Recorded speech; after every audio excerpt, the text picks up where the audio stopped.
Hi, everyone. I'm Vladimir Jutiv. We are watching all the news happening in the United States and around the world. You see these screens behind me? These are feeds coming into the CBS News Broadcast Center from all of our stations and affiliates around the country. If it's happening out there, we're going to bring it to you live right here. Let's begin. The final countdown with just a precious few days until Election Day. Both candidates are ramping up, and the pace as well as the attacks. Plus, overnight, a deadly helicopter crash in Houston. What we know about the incident as rescuers continue to sift through the wreckage. And the World Series matchup is set. Sorry, Mets. Oh, man. But for Dodgers fans and for Yankees fans, we're going to preview the epic battle between the two in the final games and send both teams to the championship. This is CBS News 24/7.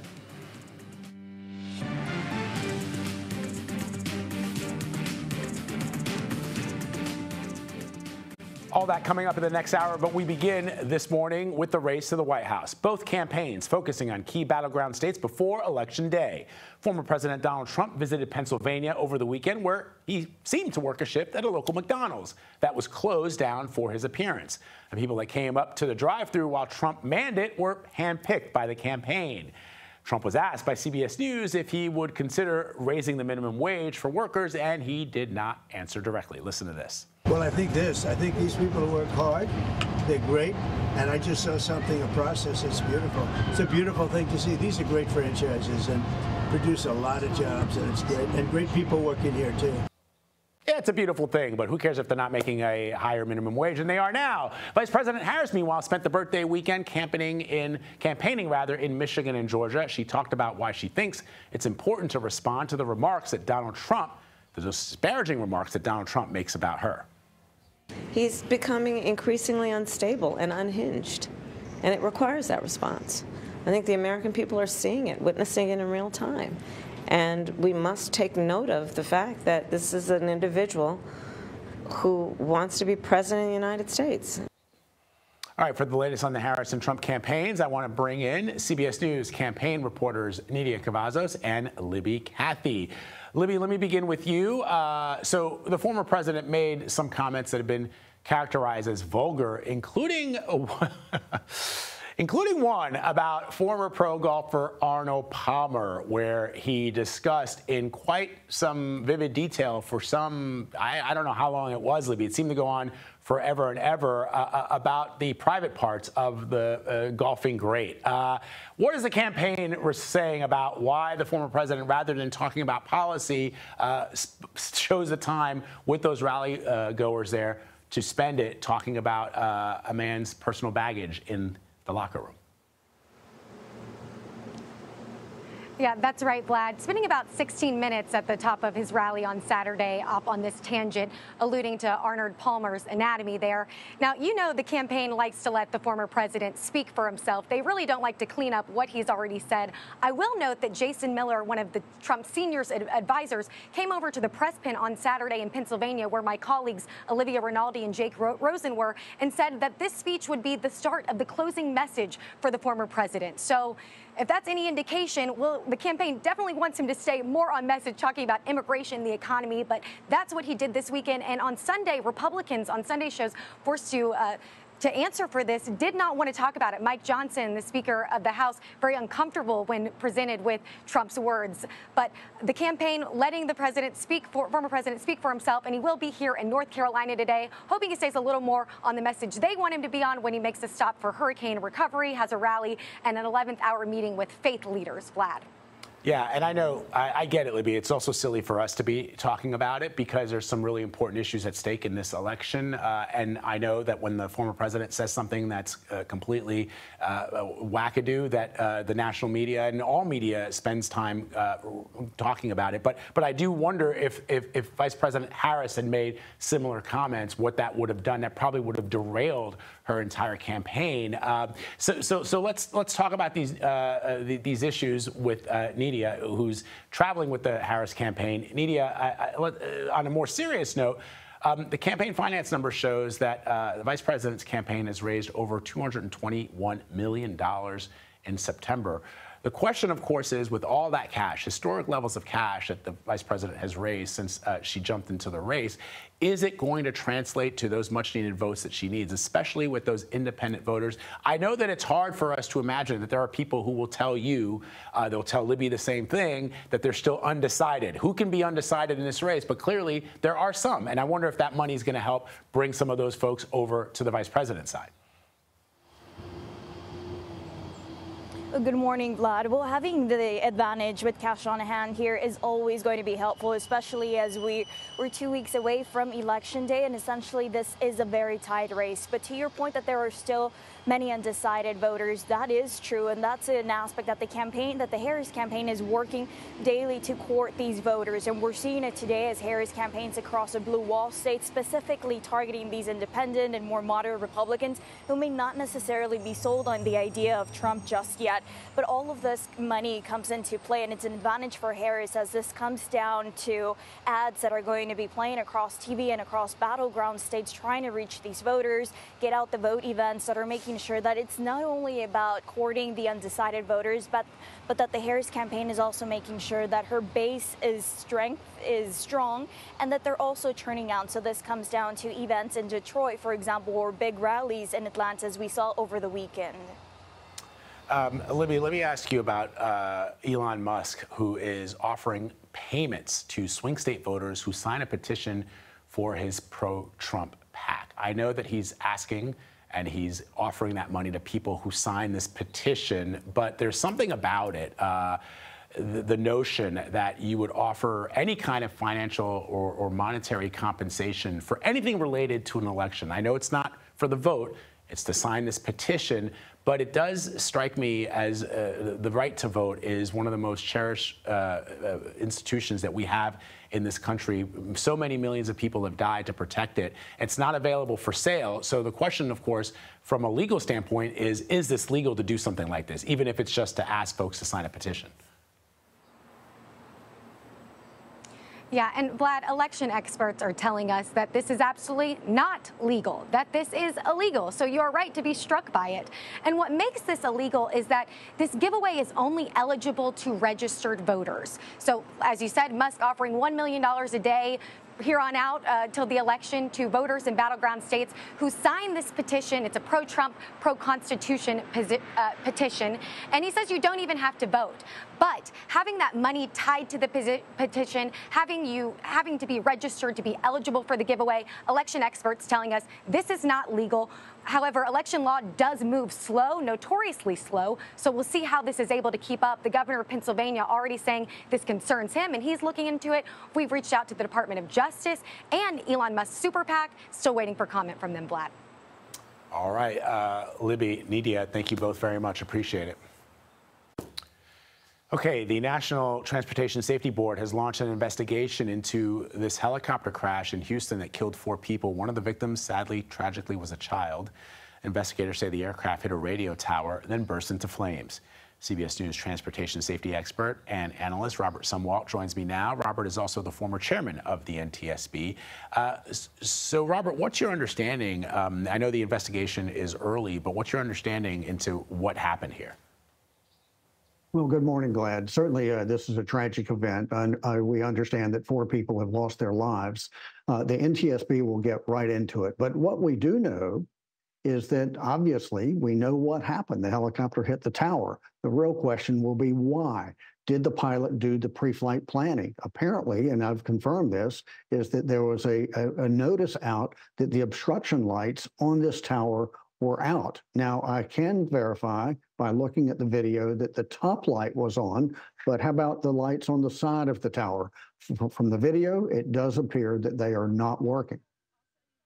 Yeah, that's tough. And that was my first thought as well, Robert, which is if those lights were not working, that would prove to be a problem for any pilot. And as you know better than I, every city in the country has these radio towers, and many of them have antennas. What are the regulations for these types of structures? Well, I'm not sure exactly what the criteria is for having them, but if they are required to be there and they are out of service, the FAA is required to publish a notice to air missions, and that was there. I've confirmed that the FAA did put that out. But I was very critical of the NOTAM process, Notice to Air Missions. I was very critical of that process when I was at the NTSB because there are just hundreds and hundreds and hundreds of these. And how is a pilot going to go through all of them before a flight? So we've got to have a better system for filtering these notices so pilots can actually see what the problems are before they fly. Yeah, just a terrible, terrible, tragic set of events. Robert Sumwalt, thank you very much for joining us. We appreciate it. Thank you. Okay, let's turn now to the Middle East, where Israel has launched airstrikes across Lebanon. They did that overnight. It claims that those strikes targeted dozens of sites and facilities that are used to help finance the terrorist group Hezbollah. And the IDF says more projectiles have been fired from Lebanon into Israel this morning. This all comes as U.S. envoy Amos Hochstein is in Beirut for talks with Lebanese officials, and the Secretary of State, Antony Blinken, set to visit the Middle East this weekend to push for an end to the war in Gaza. So for more on this, I want to bring in CBS News foreign correspondent Ramy Inocencio. He's tracking all of the developments for us from Tel Aviv this morning. Ramy, let's begin with these latest diplomatic efforts by the United States to bring about an end to the war in Gaza. What are you hearing? Yeah, Vlad. Well, you know, I got to say, we've been here before, and really many times in the past year, right? This is Hochstein's 6th or 7th time to Lebanon since October 7th. He even lost track. He said he wasn't quite sure. It's Blinken's 11th to the region, and a ceasefire still is elusive. With Hochstein, a U.S. official tells CBS News that he is in Lebanon now to find an end to the conflict. And today he met, in fact, with Lebanon's speaker, Nabil Berri. And that's important because Berri is aligned with Hezbollah and is an intermediary with the militant group. There's also a UN resolution that's being talked about called 1701. And this is important because it's been in effect since 2006, almost 2 decades. And it says that the Lebanese military should be the only military in Lebanon. But it hasn't worked. We know this because Hezbollah and now Israel are there. So we should look for any new agreements potentially off of that. As for Blinken, he hasn't landed here in Israel yet, as far as we know. But we understand that he's scheduled to be in the region through the end of the week. And this is all, of course, being seen, at least where you are, as the last chance to get that ceasefire here before the U.S. presidential election. Let me ask you about this, Ramy. As you know, Israeli police say this morning that they've dismantled an Iranian spy network. What are we learning about this? Where was that spy network situated? Right. Shocking, really, because Israeli police say that they, in fact, arrested 7 Israelis and have accused them for spying for Iran. Authorities say that it's been going on for up to 2 years with some of these people, and that their own citizens had been gathering information on the locations of military and defense bases, along with energy infrastructure. That includes right here in Tel Aviv, Israel's defense headquarters. The Kiryat is right here, the Nevatim and Ramat David air bases, along with the locations of Iron Dome launchers. We know that's hugely important in fending off projectiles and missiles from Israel's enemies. Israeli media are reporting that they carried out hundreds of jobs for Tehran, got paid hundreds of thousands of dollars, and that they are, in fact, residents of the north and include a soldier along with a couple miners. And right now we understand they're being held in detention. All right, Ramy Inocencio for us, reporting from Tel Aviv this morning with some startling new details. Thank you, Ramy. Appreciate it. Okay, some new details out about former President Trump's attempted assassination in Butler, Pennsylvania. A House task force said it was preventable, faulting the Secret Service for, quote, fragmented lines of communication and unclear chains of command. Let's bring in CBS News congressional correspondent Scott McFarland to break down the details of that report. So, Scott, good to see you this morning. What else did the task force uncover? Yeah, this was such a profound, historic failure by the Secret Service. There are several different investigations underway. This is the latest of them. A U.S. House task force releasing just an interim 50-plus page finding on what its investigation has uncovered so far. And what's noteworthy here, potentially novel here, is that in addition to the failure of communication, the failure of a command post, the failure of having radio set up in the right places, the U.S. Secret Service and its law enforcement partners on July 13th seemed to lack urgency.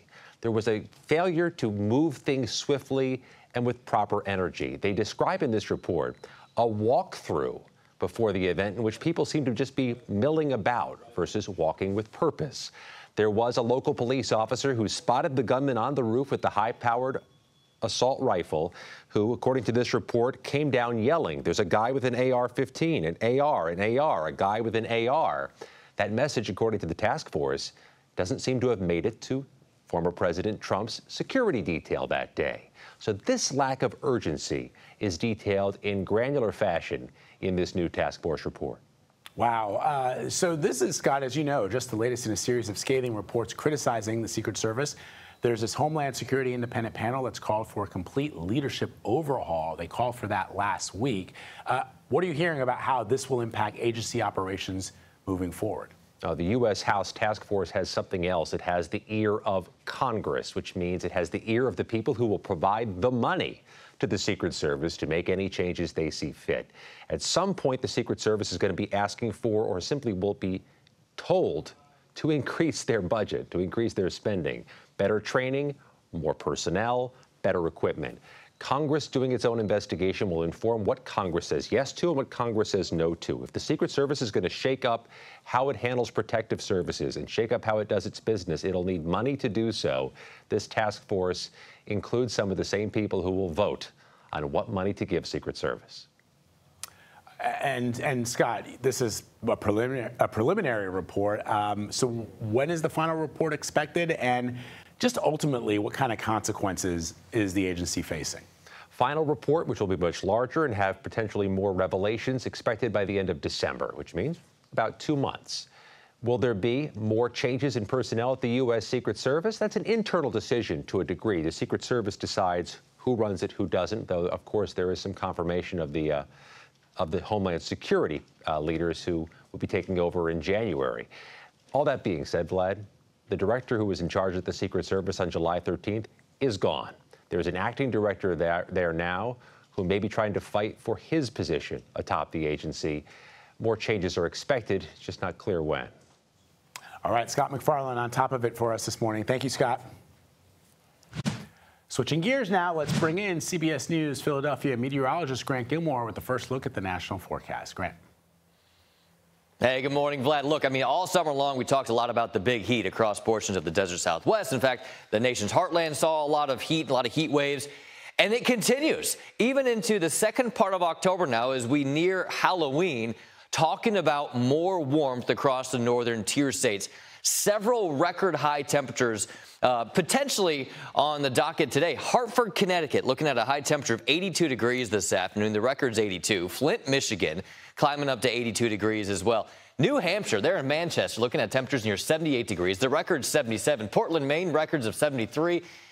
I mean, the warmth continues, and it's not just in these places. In fact, those are just the record high temperatures that are in jeopardy today.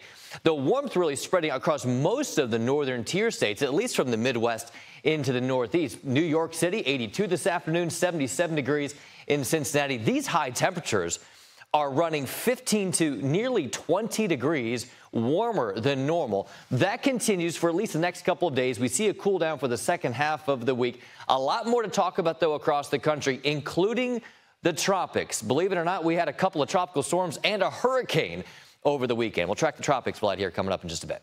All right, Grant. Thanks, my brother. We'll talk to you a little bit later. Jury selection begins this hour in the trial of the former Marine charged in the chokehold death of a man on a New York City subway. We've got the very latest details. Next, you're streaming CBS News 24/7.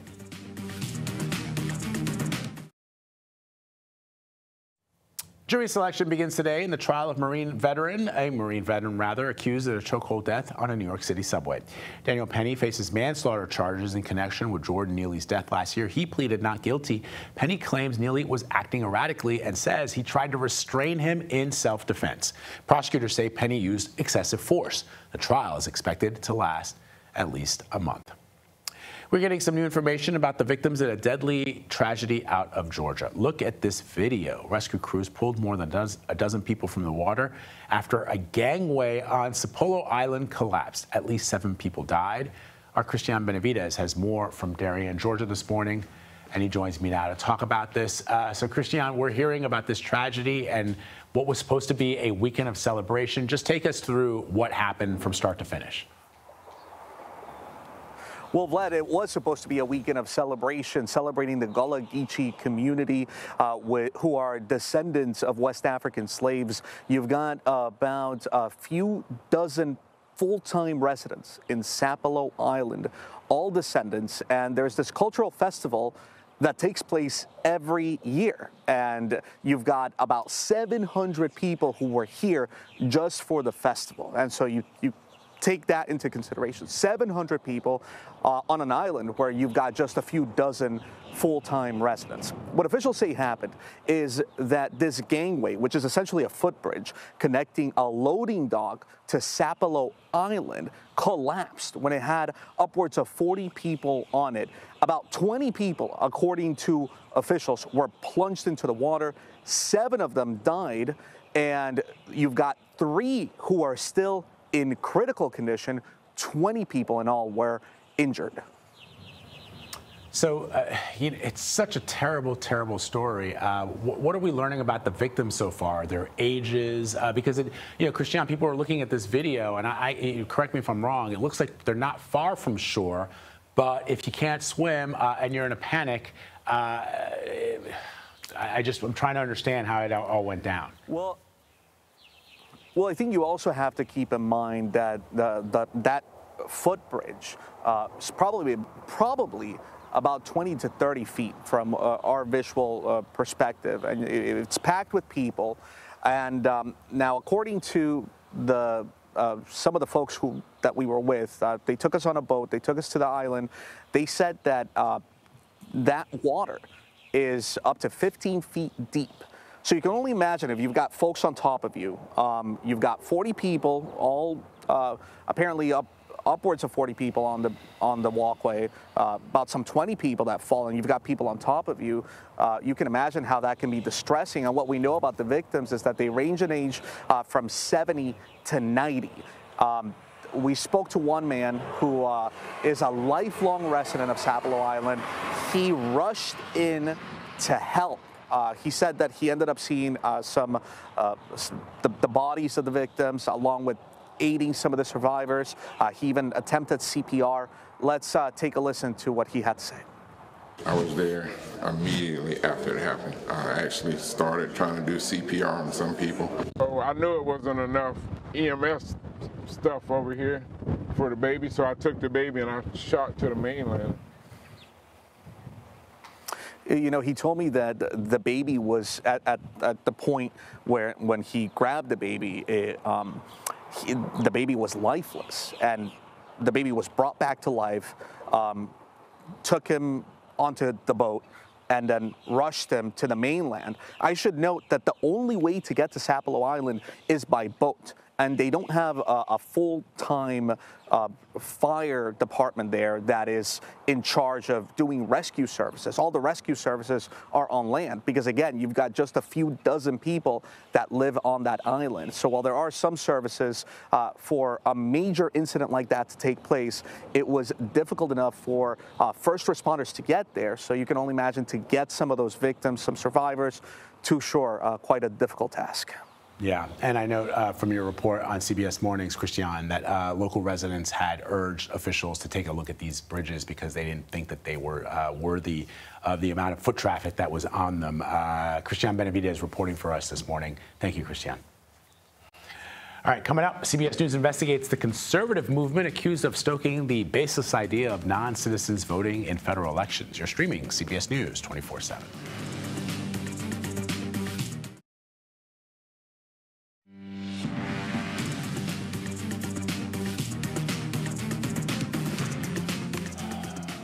Here's a look at some of the top stories we're following for you this morning. The U.S. Navy confirmed 2 crew members aboard a jet that crashed last week have both died. Their remains were found yesterday near Mount Rainier in Washington after nearly a week-long search. The jet crashed during a routine training flight. The cause of that crash remains under investigation. Search and rescue efforts are underway in New Mexico after deadly and historic flash flooding. Nearly half a foot of rain fell in Roswell over the weekend. At least 2 people have died there, and the New Mexico National Guard said that more than 300 had been rescued. All roads leading to and from Roswell were closed yesterday. New York City is celebrating its first ever WNBA title this morning. The New York Liberty beat the Minnesota Lynx during overtime last night in a winner-take-all game in Brooklyn, New York. Breanna Stewart sank 2 free throws in the closing seconds to help the Liberty secure the win. The thrilling 5-game series capped off a record-breaking year for the league, which saw new highs and huge attendance along with television ratings. Congratulations to the New York Liberty. Okay, back to politics now, because you knew we had to. House Speaker Mike Johnson says an investigation has been launched into the reported unauthorized release of classified documents assessing Israel's plans to attack Iran in response to Tehran's massive missile attack at the start of this month. For more on this, let's bring in CBS News national security correspondent Charlie D'Agata, who's joining us live from the Pentagon. Charlie, let's talk about these purported documents and how they were able to be leaked. How did Iran, break this down for us, because this is kind of a remarkable story. Vlad, this is exactly the question. Defense officials that I've spoken to say they are looking into it. That's as far as they'll go here. What hasn't been determined is whether these alleged documents were leaked or whether it was a hack. So they began circulating online over the weekend. They turned up on this Telegram social media platform under an account called the Middle East Spectator, which is thought to be a pro-Iranian account. After several media inquiries, I just checked now, the group said they had no connection to the original source, which they believe to be a whistleblower within the U.S. Department of Defense. Earlier than that, they said it may have come from the U.S. intelligence community. They also say they're not a pro-Iranian group. But whatever the case, both documents, or 2 sheets, appear to show the planning of an Israeli retaliation on Iran, including the positioning and repositioning of weapons for a possible counterattack by Iran, including moving around some of their ballistic missiles. They're dated 15th and 16th of October, so that it is recent. The U.S. DOD, certainly the Pentagon, we've all been awaiting this Israeli retaliation after Iran's bombardment on October 1st. The questions now, as you said, how this major security breach happened and whether there are more documents out there and what kind of impact this is going to have on U.S.-Israeli relations ahead of this expected retaliation. So let's turn now, Charlie, to Ukraine. As you know, the Defense Secretary Lloyd Austin is making an unannounced visit this morning. Why is he making this trip? Why was it unannounced, and what's the purpose? Yeah, well, Vlad, obviously the trips are always unannounced for security reasons, but this is relatively rare. The very fact he decided to make that stop, he was on a trip through Europe anyway, is to pledge continued U.S. support for Ukraine. And it comes as Ukrainian President Zelensky is eyeing up at this election and wondering, what's next, what the next administration, whichever that may be, whether they're going to continue to support Ukraine. The defense secretary said it's tough. The war has evolved. The United States has risen to the occasion to meet the needs on the battlefield. But the fact is, Ukraine has been losing territory. They're still outnumbered. They're outgunned by the Russians, even as we face the winter. What he didn't mention, and this is important, was Zelensky's victory plan, which Zelensky has been trying to sell to NATO countries, including the U.S., the past few weeks. It calls for NATO membership and permission to use U.S. weapons deeper inside Russia, which has been pushed back repeatedly by both Austin and everybody else here at the Pentagon. All right, Charlie D'Agata reporting for us this morning. Charlie, my friend, thank you. Thanks, Vlad. Okay, they're just a little over 2 weeks until Election Day, and CBS News is taking a look at efforts by self-appointed election protection advocates who say they are policing voter rolls specifically in the state of North Carolina. They are looking for suspected undocumented immigrants trying to vote despite no evidence that this has actually been an issue. It's part of a nationwide push by the GOP to challenge voter applications. I want to bring in CBS News chief legal correspondent Jan Crawford for more on this. Jan, this is such an important story, and just take our viewers back to when you first started researching this story, what you actually learned. I think there's a perception out there because there's a lot of propaganda out there about what perhaps undocumented immigrants may be doing. And what did you uncover? you know, first of all, Vlad, our investigative team really took a deep dive into this and focused on North Carolina after you started seeing party leaders, including former President Trump, suggest that there's this some widespread problem. And there's just no evidence that illegal immigrants or undocumented people try to vote at all, much less in large numbers that would affect the outcome of the election. So in focusing on North Carolina, they looked at a couple lawsuits that the Republican Party has filed there. And as part of those lawsuits, one of the claims they make is about non-citizen voting. So we looked there. They found an audit that was done back in 2016 that showed only about 50 non-citizens had tried to vote in that state. So, you know, the question is, and we talked to the president of this large Latino advocacy organization, the question is, why are Republicans doing that? Now, Democrats, and I think this is what's really interesting, are very suspicious of their motives. I mean, the Democrats say that Republicans are just trying to sow doubts about the election or lay the groundwork for potential challenges. But Republicans say, like, no, this is just part of our efforts to ensure voter integrity. That audit was in 2016, and it's a different world now. It's easier in some states to vote than it was then. And of course, they say there's more illegal immigration, or certainly has been in the last 4 years. So they say, no, we're just worried about election integrity. But the bottom line, I think, on all of this, Vlad, is that there's one thing both sides agree on, which is that it's illegal for non-citizens to vote. And so both sides say, we don't want illegal immigrants to vote. It's against the law.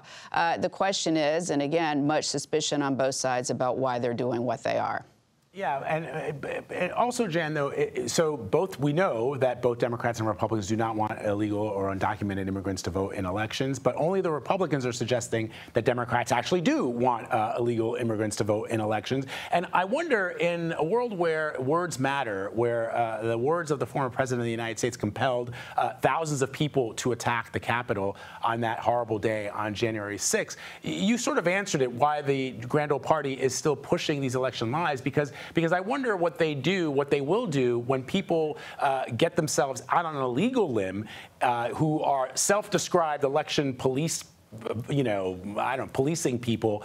They get themselves in legal jeopardy. You're not going to hear from the GOP about those folks who believed their elected leaders that there were problems where there aren't any.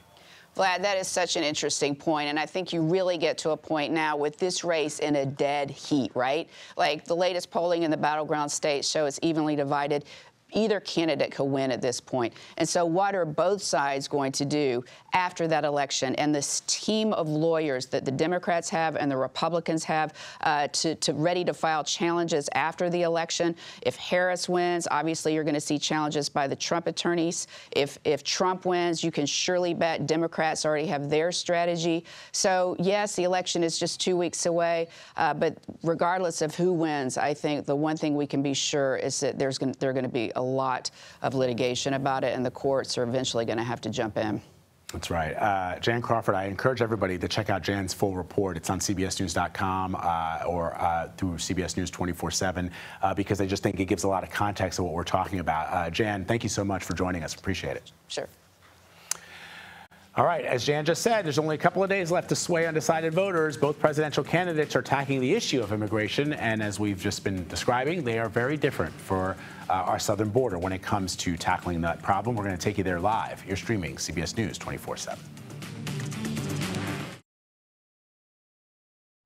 One of the biggest issues for voters this election cycle is the immigration and U.S. border protection. CBS reports about 2,000 migrants are leaving southern Mexico for the U.S. right now due to a lack of jobs and a delay in asylum appointments. About 40,000 migrants are currently stranded in southern Mexico as the Biden administration tightens border crossing and asylum policies. Now, both former President Donald Trump and Vice President Kamala Harris have been at odds about how to handle the issue. Listen.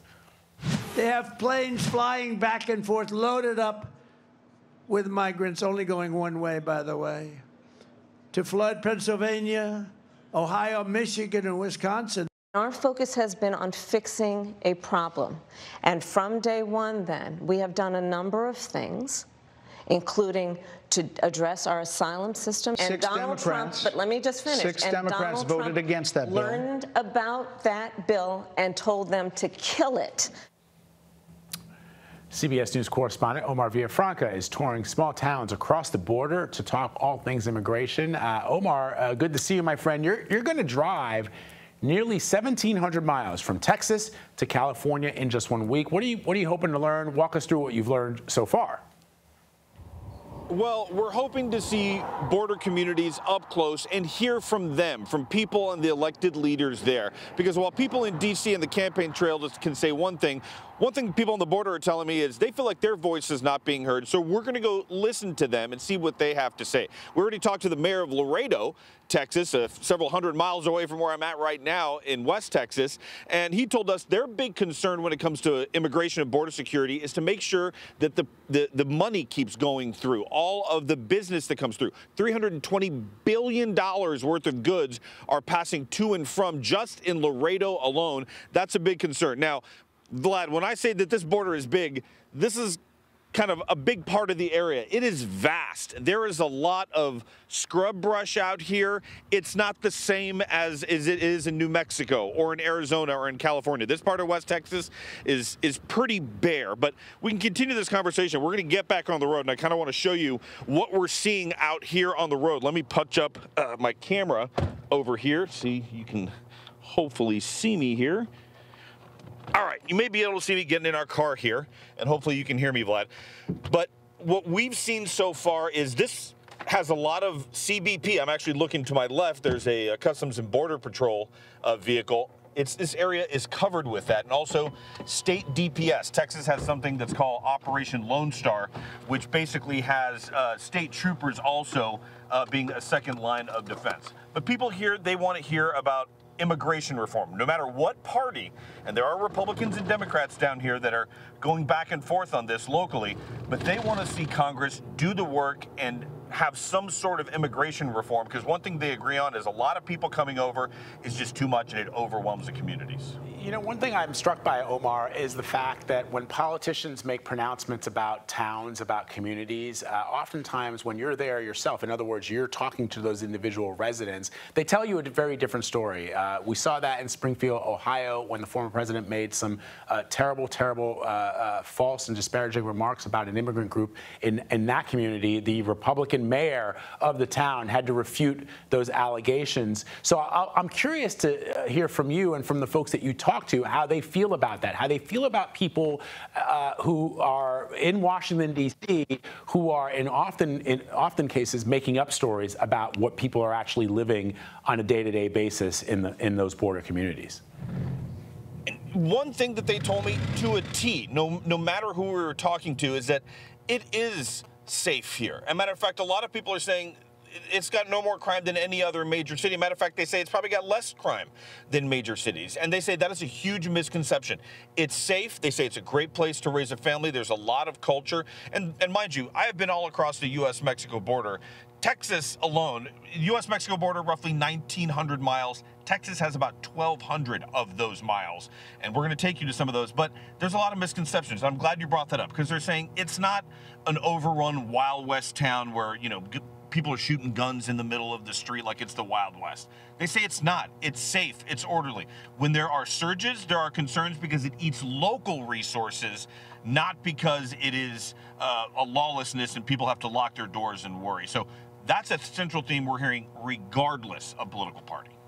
I love that you're making that point, Omar, and you would assume nothing less from folks in this country, American citizens who understand that this country was built by immigrants. I would assume that even people in those border communities would understand that. Of course, there are issues. Of course, it eats into resources. Of course, our taxpayer dollars oftentimes go to helping people who are crossing the border, even those who are crossing the border illegally, and that chips away at our own national infrastructure for people who are citizens.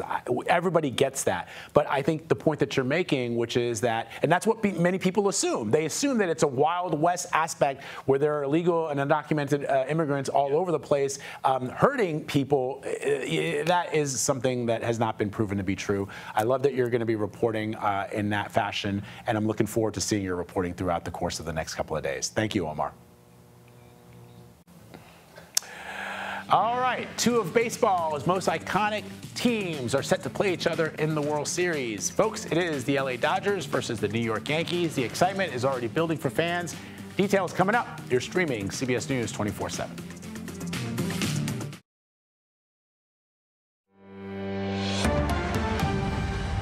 Let's take you now to Houston, where the fire department is providing an update on that fatal helicopter crash we've been telling you about. Let's listen.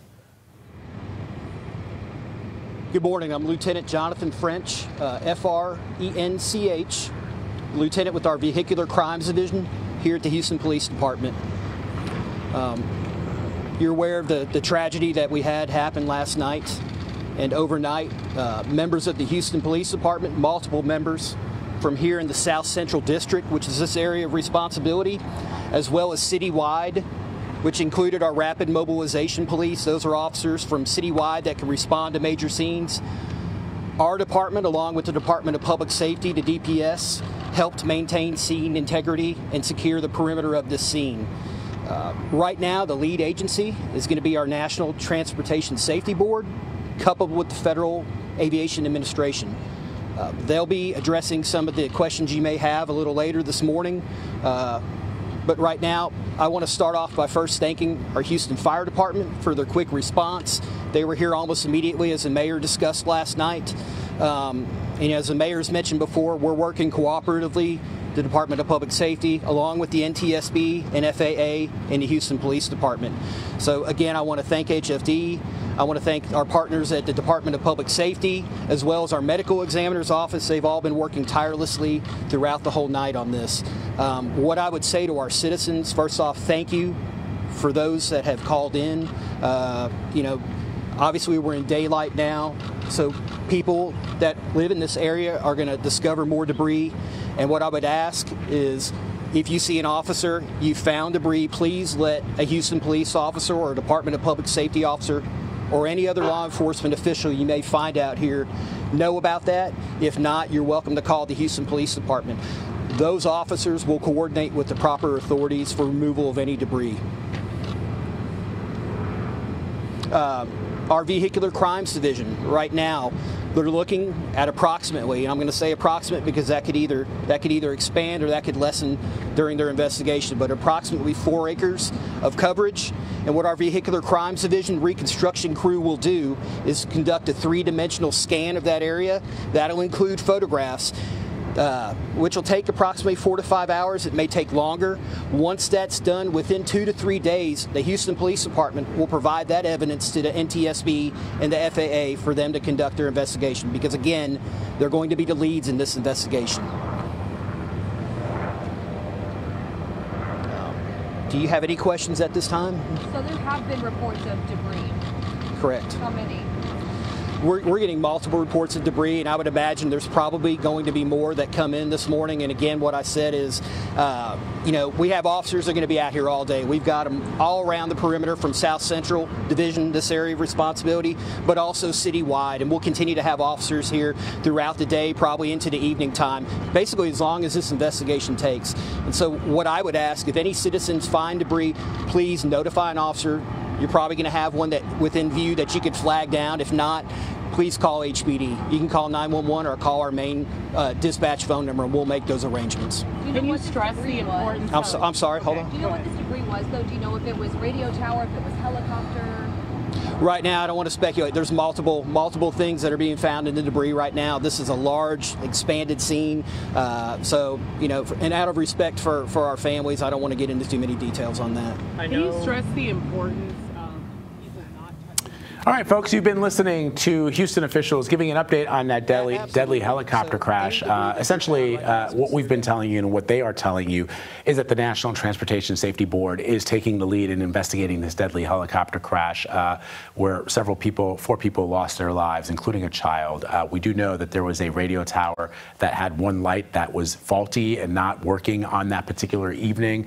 Not sure if that played a cause in the crash, but that's what the NTSB is investigating. Of course, we're going to stay on top of that story all throughout the course of the day right here on CBS News 24/7. But that does it for me today. We'll stay right where you are, though, because Elizabeth Cook is live from San Francisco with all the breaking news coast to coast after the break.